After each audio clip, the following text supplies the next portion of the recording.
Okay, sige po. Magandang hapon po sa inyong lahat. Ako po yung magpapasalamat at magpupuri sa Panginoon Diyos sa lahat ng mga biyaya na natatanggap namin ng pamilya ko sa araw-araw.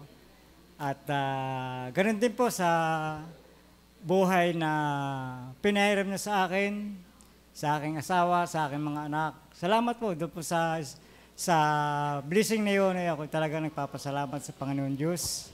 At salamat at patuloy nakakapanambahan, patuloy na kayo'y nakakasama ko.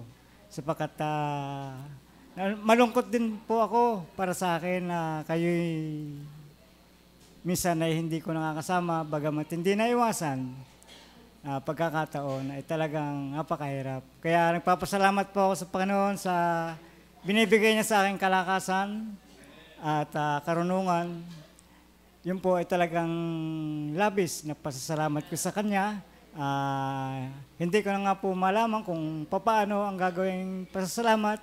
Basta ako pinagpapasalamat sa Kanya at nagpupuri. At yun lamang po at magandang hapon muli sa inyo lahat.